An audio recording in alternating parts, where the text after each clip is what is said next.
Neemias, abra comigo a sua Bíblia, Neemias 2. Gostaria de ler. Na verdade, nós vamos falar um pouco sobre o livro inteiro, mas lógico que eu não tenho a possibilidade de ler todo o livro agora. Então a gente vai pegar alguns versículos e nós vamos comentar sobre o livro de Neemias. O título da nossa mensagem: Reconstruindo áreas quebradas. Princípios de Neemias para viver milagres financeiros.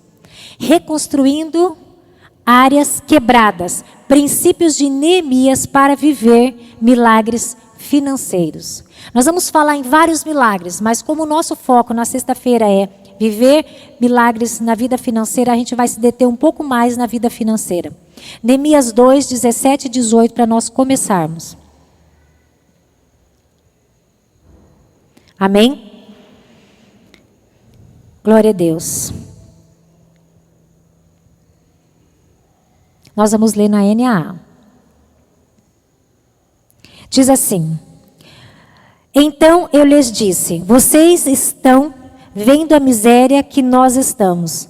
Jerusalém em ruínas e os seus portões destruídos pelo fogo. Venham, vamos reconstruir as muralhas de Jerusalém para nos livrarmos desta vergonha. E lhes declarei como a mão bondosa do meu Deus havia estado sobre mim e também as palavras que o rei me havia falado. Amém? Até aí, feche teus olhos. Pai, em nome de Jesus, que a tua palavra fale aos nossos corações. Meu Deus, em nome de Jesus, que nós possamos não somente ouvir, mas sair daqui, meu Deus, diferentes com essa palavra, crendo e vivendo algo extraordinário. Em nome do Pai, do Filho e do Espírito Santo, que tudo aquilo que tem nos tirado a nossa atenção, tirado a nossa concentração e o foco do Senhor possa cair por terra agora em nome de Jesus. Amém. Diga amém. Por favor, não saia do seu lugar, fica quieto, ouça a palavra e depois você volta para sua casa abençoado. Se for uma necessidade, sai. Não precisa ficar aí, mas se não for, aquieta-te, guarda teu pé. O livro de Neemias não fala apenas de muros físicos. Eles falam também e nos revelam algumas reconstruções. Neemias, quem não conhece, deveria conhecer, leia esse livro inteiro, porque ele faz parte de uma parte grandiosa da palavra de Deus que nos enriquece muito. Neemias era um homem que estava servindo no palácio do rei. E ele, então, houve notícias da sua cidade que tinha sido destruída, os muros destruídos, porque o seu povo tinha sido levado cativo. E os irmãos chegam, as pessoas chegam da cidade de Jerusalém até ele, que estava numa situação econômica muito boa, numa posição muito boa no palácio, servindo ao rei. Era um homem de confiança, estava do lado do rei. E ele ouve então as notícias do seu povo, que estava em desgraça, em ruína, a cidade totalmente vivendo uma vida miserável. E a história de Neemias nos mostra algo extraordinário. Como é bom ter pessoas com o coração aberto para fazer aquilo que precisa ser feito, custe o que custar. Pessoas que não têm medo, pessoas que se levantam e pessoas que dizem, eis-me aqui, Senhor. Neemias foi um desses homens, que quando ele ouve falar das ruínas da sua cidade, das portas queimadas, da miséria do povo, a vergonha, a desordem que estava na cidade, um estado de calamidade, ele não finge que não é com ele. Irmãos, quantas vezes nós estamos vendo a nossa casa em desgraça? Desgraça pode parecer uma palavra pesada demais, mas é bem isso. Em ruínas, em miséria, em decadência. Quantas vezes a gente vê a nossa igreja, o nosso povo, as pessoas do nosso trabalho, e a gente finge, uma palavra que está na moda agora, né? A gente finge demência. Neemias, graças a Deus, não foi um homem desse. Ele ficou sabendo da ruína da sua cidade, da miséria do seu povo, da desordem que estava, E ele então se posiciona. E é assim que ele começa a abrir os nossos olhos. Posicionamento muda tudo. E eu quero te convidar a abrir seus olhos. E nós, enquanto igreja, não podemos fingir demência. Que não está vendo, que não é comigo. Eu estou tudo bem, estou confortável, minha casa está bem, obrigada, aleluia, glória a Deus. E olhar ao nosso redor e ver que a destruição alcançou as pessoas ao nosso redor e não nos importar. Uma dessas mensagens que eu ouvia, que eu falei para vocês durante essa semana, e eu fiquei assim, meditando. O pregador, eu não quero dar menção ao nome dele para não criar nada no coração de vocês. Mas eu ouço várias pessoas boas, também só ouço gente boa, porque gente ruim já não me serve. E ele falava sobre um dos grandes males que cerca o mundo atual. Não sei se vocês percebem, mas durante toda a história da humanidade, todas as épocas falam sobre alguns deuses daquelas épocas. E nós estamos vivendo no século 21 um Deus de si mesmo. Não sei se vocês vão concordar comigo, mas eu quero que vocês meditem se vocês não concordarem nesse momento. Nós estamos vivendo um endeusamento particular.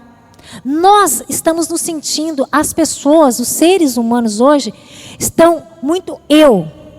É um foco em si mesmo que está fazendo a igreja, que é o lugar mais coletivo, que deveria ser o lugar de mais abraço, o lugar de mais acolhimento, se tornar individualista.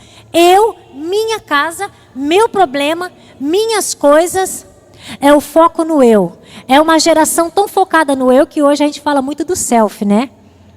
A gente é um endeusamento. E eu não sou contra você tirar selfie, você botar na internet, nada disso também faço. Com objetivo. Só para mostrar meus lindos cabelos brancos, não vai ter. Mas é um endeusamento. Só que nós vemos esse homem, Neemias, mostrar muito mais do que isso. Ele vê um desprendimento de si mesmo em prol do outro. E muitas vezes a igreja está carente disso. Não estou falando que você não tem que cuidar da sua vida. Muito pelo contrário, é você que é o autor da sua vida. Você que direciona a sua casa. Porém, não é só sobre isso. Hoje nós estamos vivendo cada um para si, Deus para todos. E isso, a igreja, a comunidade, o que Jesus fez na cruz do Calvário foi nos ensinar totalmente o contrário disso. Se minhas contas estiver pagas, se minha vida emocional, se minha vida espiritual estiver tudo ok, beleza, está tudo certo. Inclusive uma pessoa hoje falou assim para mim, nossa, eu estou sofrendo tanto por conta de uma situação que a gente está orando aqui na igreja. Ela falou assim, só de ouvir as notícias, eu choro. Tem hora que eu choro de felicidade, tem hora que eu choro de tristeza. E eu pensei, e eu vinha pensando esses dias, se eu não sentir a sua dor, eu não sou corpo. Se eu não sentir a tua dor, Bruna, eu sou qualquer coisa, menos corpo. Se eu não sentir a sua dor, irmão, eu sou qualquer coisa, menos corpo. Eu não vou pedir para vocês fazerem, mas se tivesse uma agulhinha, fura o dedinho aí para você ver. Até o pé pula. Oi! Inteiro. Se você não estiver sentindo a dor da Bruna, do Everton, não só deles, mas existem muitas outras dores. Eu estou pegando algo bem sério que nós estamos vivendo enquanto igreja. Você não é corpo. Entende? Mas Neemias era corpo. E ele nos ensina a viver algo extraordinário. Que nós precisamos abrir o nosso coração. Olhar, não somente ter dó. Ai, que dó que eu estou. Não, irmãos, dó não resolve o problema de ninguém. Neemias, ele se posicionou. Eu posso fazer o quê? Agora eu só posso orar. Só posso orar? Tá de brincadeira, meu irmão. Já pensou se a igreja só pudesse orar e ela orasse? Porque uma coisa é eu colocar no grupo, orando. Estou em oração. Outra coisa é você orar. Estar em oração. Quando você escreve no grupo, estou em oração, ore, irmãos. porque Deus vai te pedir isso. Para com esse negócio. Eu creio. Crer é confiar, mesmo que tudo diga não. E Neemias era um desses homens. Primeiro tópico que eu quero falar sobre Neemias. 1:4. Se você tiver com a sua Bíblia, se não, olha aqui no telão. Mas não se aparte do que nós vamos ministrar. Hoje, esse homem que se desprendeu porque algo estava complicado, algo estava errado. E ele, então, não podia ficar parado. 1:4. Quando ouvi estas palavras, eu me sentei, chorei, lamentei por alguns dias. Fiquei jejuando e orando diante do Deus do céu. Quando Neemias recebe a notícia, irmão, o ser humano chora. A gente muitas vezes se desespera. A gente muitas vezes grita. A gente muitas vezes fica desesperado. Só que nós cristãos não podemos ficar só até aí. Vírgula. Sentei. Me desesperei, chorei, lamentei. Meu Deus! Só que depois a gente vê. Fiquei jejuando, orando diante de Deus dos céus. Por que ele lamentou, chorou? Porque ele era humano. E por que ele se levantou em jejum? Por que ele se levantou em oração? Por que ele buscou a Deus? Porque ele não sabia o que fazer. E quem não sabe o que fazer tem que buscar em Deus. Porque Deus vai dar um direcionamento. Quando ele busca, Deus ministra o coração dele. Quando ele para, quando ele ora, quando ele jejua, Deus ministra ao coração dele. E Deus ministra ao teu coração. Irmãos, desespero diante de Deus, choro, lágrimas, eles são respondidos à orientação. Deus muitas vezes, em algum tempo, por uns momentos, ele até se coloca em silêncio. Mas depois ele vem com a resposta, ele direciona e ele mostra o caminho. Antes da estratégia, houve quebrantamento. Antes de Deus te mostrar o caminho, você precisa estar em oração. Irmãos, a vida aqui não está fácil para ninguém. Estamos vivendo um século, um tempo, um ano complicado, não está? Às vezes é financeira, é emocional, eu não sei em que área, familiar, é desestrutura familiar. Irmãos, mas não adianta ficar só até a primeira parte de Neemias, lamentando e chorando. E agora? E agora? Meu Deus, olha minhas dívidas. Meu Deus, irmãos, não adianta. Todo cristão precisa aprender que antes de Deus te dar estratégia, precisa haver quebrantamento. Precisa haver jejum e oração. Precisa ter cara rendida no pó. Precisa falar, Senhor, porque tem momentos da sua vida e da minha. Eu tenho certeza que já chegou esses dias da sua vida, porque na minha chega também.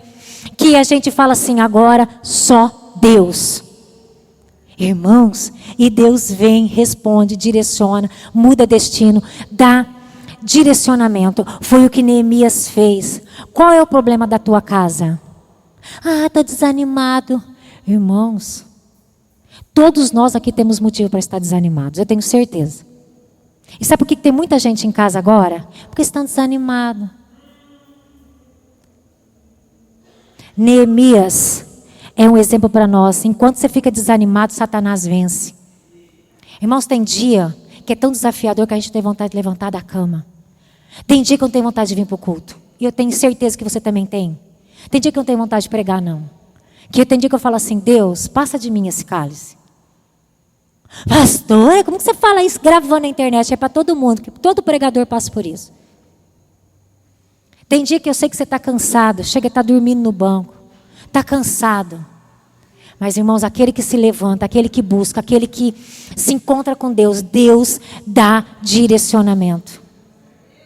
Por que estamos vivendo tantos males hoje? Porque nós estamos com a nossa mente centradas no eu, no foco, no self, em mim, no que eu posso, no que eu dou conta. Tem dia que a gente não dá conta.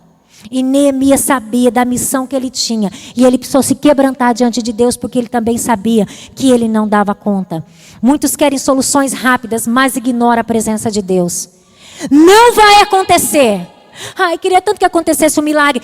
Busca, chora, mete a cara no pó. É de madrugada. Irmãos, não precisa me responder, nem com a fisionomia. Quantas vezes você tem levantado de madrugada para falar, Senhor, quebra essa cadeia que se instalou sobre a minha vida. Rasga o céu e desce. Rasga o céu e desce sobre a minha vida financeira. Rasga o céu e desce sobre a estratégia para ganhar meu filho. Deus, abre o céu, me derrama graça para trazer uma palavra rema, para trazer algo, para fazer o diferencial nessa igreja. Irmãos, quantas vezes você tem feito isso diante de Deus? Mas não tem dia que eu levanto e não consigo nem orar. Chora! Mete a cara no pó e não fala nada. Fala, Deus, não consigo falar nada, mas eu estou aqui.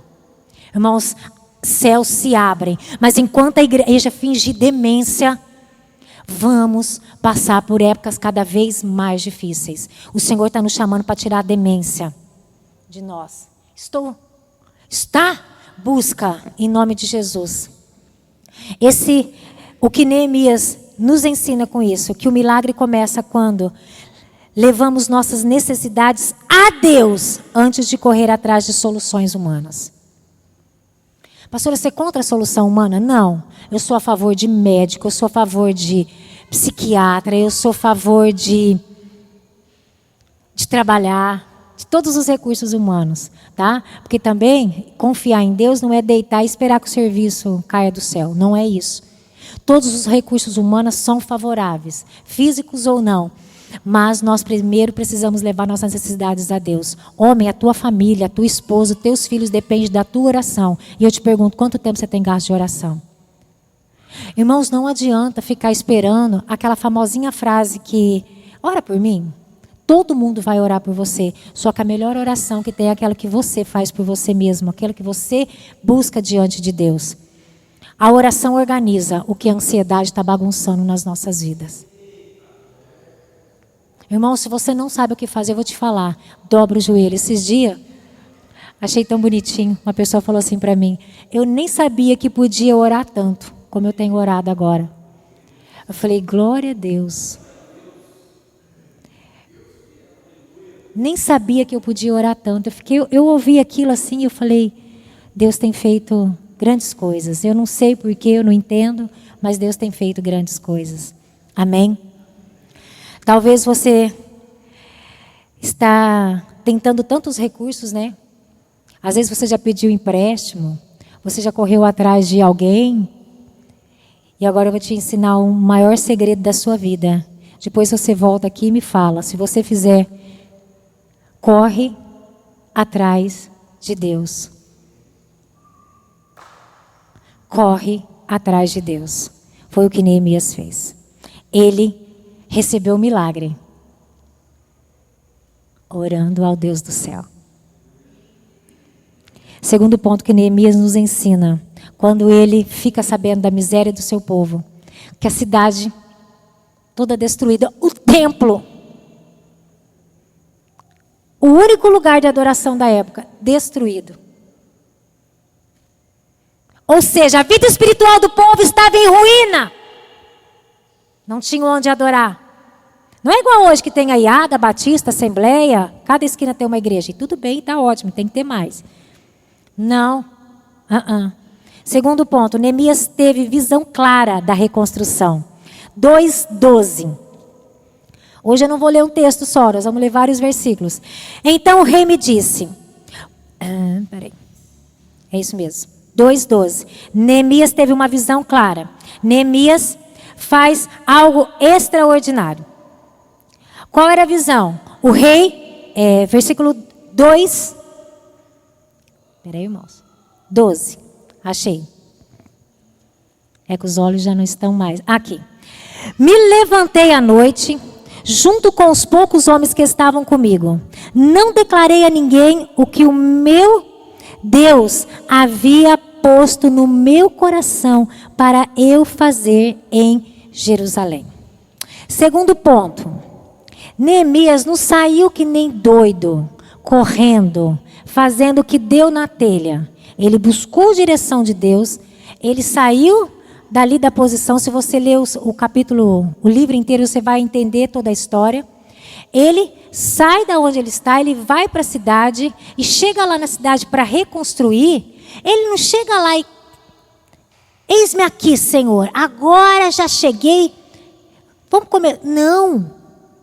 Estratégia. Se você quer vencer crise, se você quer vencer a miséria, você precisa ser estrategista, precisa ser objetivo, precisa ter intencionalidade. O que fazer, como fazer, quando fazer. Guarda essa regra. O que fazer, como fazer, quando fazer. Não é simplesmente eu tenho que fazer alguma coisa. O que eu vou fazer? Como eu vou fazer? Quando eu vou fazer? Foi o que Neemias chegou lá. Ele chegou então e falou: me levantei à noite junto com poucos homens. Porque se você reunir muita gente, só dá bagunça. É um falatório. 50 ideias, 50 opiniões, 50 reclamação. Não, reúna poucos homens. Me levantei à noite junto com poucos homens que estavam comigo. Não declarei a ninguém o que o meu Deus havia posto no meu coração para eu fazer em Jerusalém. Ele chega, ele sai à noite, ele observa tudo o que tinha que ser feito antes de fazer. O que eu vou fazer? Como eu vou fazer? Quando eu vou fazer? E ele começa então a olhar e avaliar a situação, o que eu vou fazer. Nos últimos dias, essa tem sido a minha oração diante de Deus. Senhor, o que eu vou fazer? Como eu vou fazer? Quando eu vou fazer? Não é simplesmente farei alguma coisa. O que, como e quando? Foi o que Neemias fez. Ele avaliou a situação. Gente, ter fé é uma coisa, negar a realidade é outra. Ele observou a realidade que estava na frente dele. Ele saiu pela cidade olhando o que tinha que ser feito antes de fazer. Ele foi analisar a situação que tinha, o que estava destruído, o que tinha que ser feito naquele momento. Não existe reconstrução, não existe sem revisão, sem você avaliar, sem você revisar o que precisa ser feito. Há pessoas pedindo prosperidade para Deus, mas não sabem nem quanto ganham, nem quanto devem, nem quanto estão desperdiçando. Deus, faz alguma coisa por mim, a minha vida financeira está uma bagunça. Aí Deus pergunta, quanto que você gasta? Sei não. Quanto você deve? Nossa, um monte. O que você está desperdiçando? Deus, nem sei. Vai organizar que jeito, irmão? Eu sou a dona da planilha. Uma planilha. Porque a planilha você visualiza o negócio. Você visualiza. Você pode falar assim, pastor, eu não gosto nem de visualizar porque eu me desespero. Se você não se desesperar, você não se posiciona. Bota o olho, quanto você gasta, quanto você deve, quanto você está desperdiçando. Tem gente, eu sou uma pessoa muito econômica, eu aprendi isso com o meu pai, muito econômica. Porque é um aprendizado de berço. Eu não gasto o que não precisa, não compro nada desnecessário. Sou a pessoa básica. Pastora, irmãos, é meu, porque eu aprendi, a minha família, minhas irmãs, a gente aprendeu a ser econômico.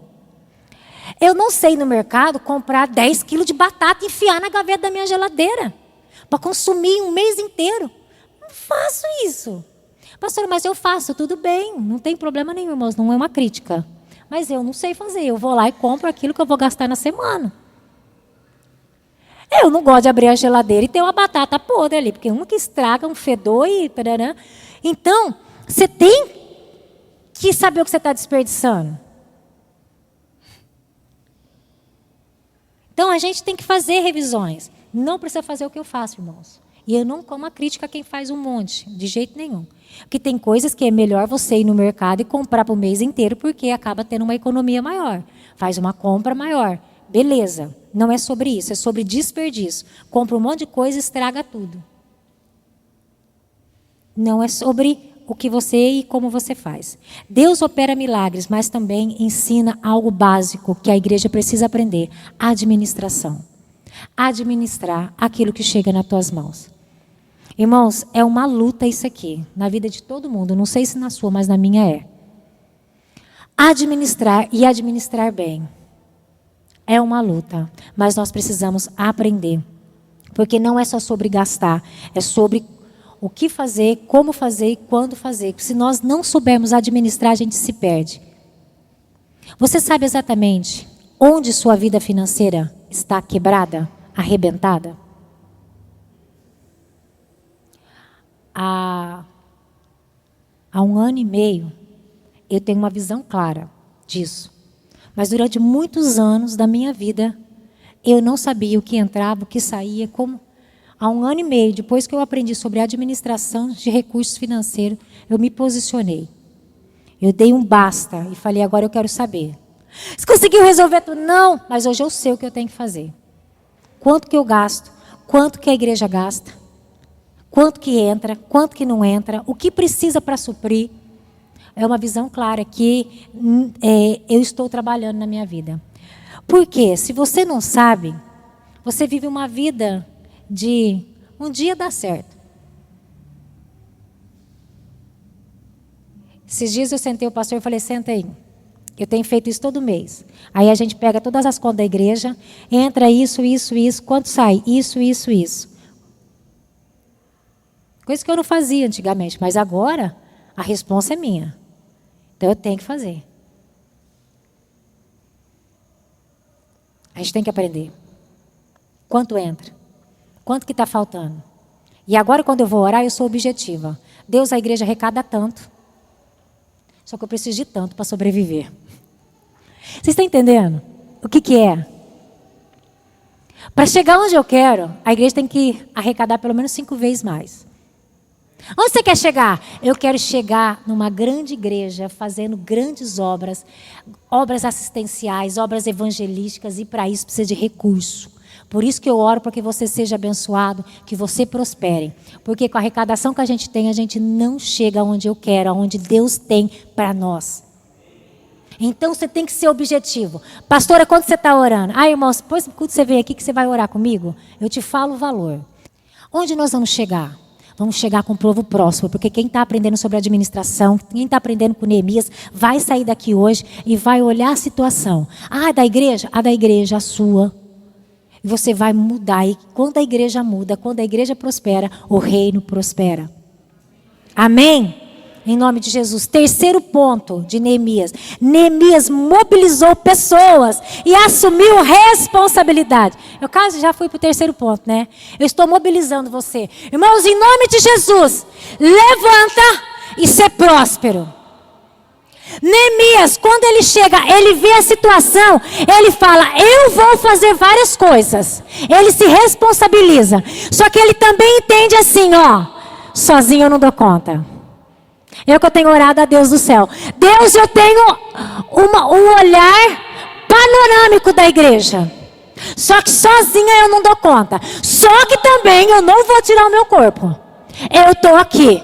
E ele começou a mobilizar pessoas. Ele começou, irmãos, quando você lê, a partir do capítulo 2, o capítulo 3, ele, lá no 2,18, ele já fala assim, para o povo. 2,18. E lhes declarei como a bondosa mão do Senhor havia estado sobre mim, e também as palavras que o rei havia me falado. Então disseram, vamos nos preparar e começar a reconstrução. Então se prepararam para fazer esta boa obra. Neemias chega e convoca o povo, fala, olha, a boa mão do Senhor está sobre mim, para que nós venhamos a reconstruir o muro. Ele chama o povo e diz, vamos reconstruir a nossa cidade, o nosso templo, o nosso povo está em ruínas, só que se nós nos unirmos, cada um fizer a sua parte, a gente reconstrói essa cidade, a gente reconstrói esses muros. E sabe o que ele fez? Ele comissionou o povo, ele jogou a realidade e falou assim, olha o que está acontecendo. Levanta, vamos fazer. Ele mobilizou o povo. Ele não falou assim, gente, eu vim aqui, levantem-se, cada um faça a sua parte, que eu quero observar quem vai fazer. Não, Neemias falou, vamos, edifiquemos, levantemo-nos e edifiquemos, vamos fazer. Mobiliza as pessoas. Irmão, chega na tua casa, cutuca teu marido, pega na mão dele e fala assim, vamos, levantemo-nos e edifiquemos a nossa casa. Filho, chega na tua casa e fala: pai, mãe, a nossa família tem jeito. Dá a mão aqui. Levantemo-nos e edifiquemos a nossa casa. Irmãos, reconstrói os muros. Eu estou falando direcionado à vida financeira, mas muros das nossas casas não é só vida financeira. Muitas vezes a nossa casa na parte espiritual está em ruína e a gente fica esperando alguma coisa acontecer do céu. Levantemo-nos e edifiquemos este lugar, essa casa. O que está quebrado na tua casa, o que está em ruína, levanta-se, não terceiriza a responsabilidade. Pega na mão da tua esposa, pega na mão do teu esposo, pega na mão do teu tio, pega na mão do teu pai. Se é na tua igreja, pega na mão do teu líder. Se a sua célula está em ruínas, pega na mão do teu líder e fala: levantemo-nos e edifiquemos. Se é o teu ministério dentro da igreja, se é o ministério de louvor, se é o ministério de intercessão, se é cooperadores, pastores, para de falar assim: nossa, olha o problema. Levantemo-nos e edifiquemos. Vamos todos nós fazer a nossa parte. Neemias convoca o povo e ele diz: vamos. Então, em nome de Jesus, olha para mim. Coisa que eu não gosto de fazer na minha vida é terceirizar. Irmãos, façam 50 dias. Se eu não for capaz de fazer 50 dias de jejum, eu não posso convidar vocês. Esses dias nós repetimos, as 12 horas de jejum. Aí, olha como que isso é sério. Vou rasgar meu coração para vocês. Aí eu falei assim: acho que eu vou fazer outra coisa. Aí eu já fiz 12. Às 12 horas. Nossa, é difícil fazer 12 horas, de jejum. 7 dias. Pensei. Irmãos, a palavra de Deus veio assim, como um oceano na minha cara e me afogou.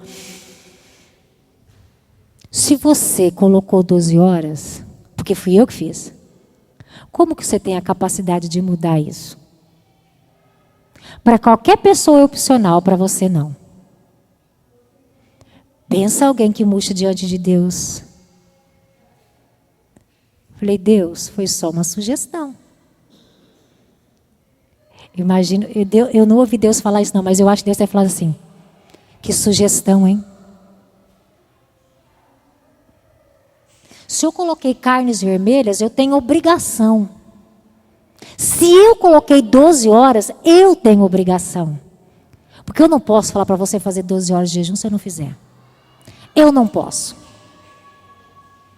Levantemo-nos e edifiquemos. Quem acredita que nós temos capacidade de levantar qualquer muro que esteja quebrado diante de nós? Então diga amém. Irmãos, em nome de Jesus, vibra. Porque quando você vibra, o inferno entende que você está recebendo a palavra. Não fica indiferente, não. Levanta e diga: Senhor, eu recebo essa palavra. Porque a partir de hoje, eu não quero mais muros quebrados na minha casa, na minha família, na minha igreja, no meu ministério, no meu trabalho. A igreja precisa se levantar. A igreja precisa se levantar. E nós vamos nos levantar juntos. Irmãos, milagres acontecem quando fé encontra atitude e nós nos levantamos. E aquele povo chegou, Neemias motivou o povo e o povo começou a trabalhar. Irmãos, quando você vai lendo capítulo 3, é tão glorioso que você vai vendo as pessoas se levantando. Cada um levantando uma partezinha do muro. Cada um fazendo a sua parte. Cada um, irmãos, um muro. Cada um num pedacinho, cada um fazendo a sua parte, cada um fazendo a sua parte. Para quem não entendeu, eu vou ser bem específica. Cada um fazendo a sua parte, cada um fazendo a sua parte, cada um reconstruindo o pedacinho do muro, cada um reconstruindo o pedacinho do muro. Se uma pessoa fala assim para mim: nossa, tem pouca gente no culto de sexta-feira. Aí eu fingi demência. Por quê? Para não responder à altura que a pessoa precisava. Eu respirei.